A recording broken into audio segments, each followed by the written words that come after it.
pa tong ginawa to. Alam na mahal ko to. Mahal na mahal ko to.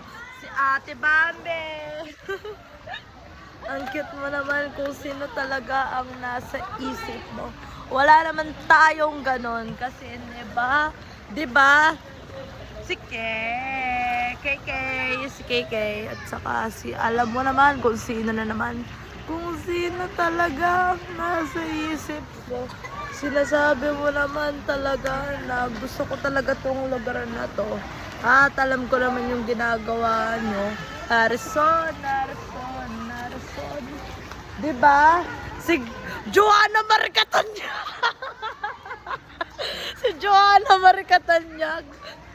Si Mike Salomon. Alam ko naman kung sino talaga nasa isip mo yan. Si Miley Cyrus. Ang cute ko naman kung sino talagang nasa isip mo. Si Nanay Senday. Babay na. Alam ko naman yun si ate mo, Joanna Marcatanyag. Si Mike Salomon. Ba?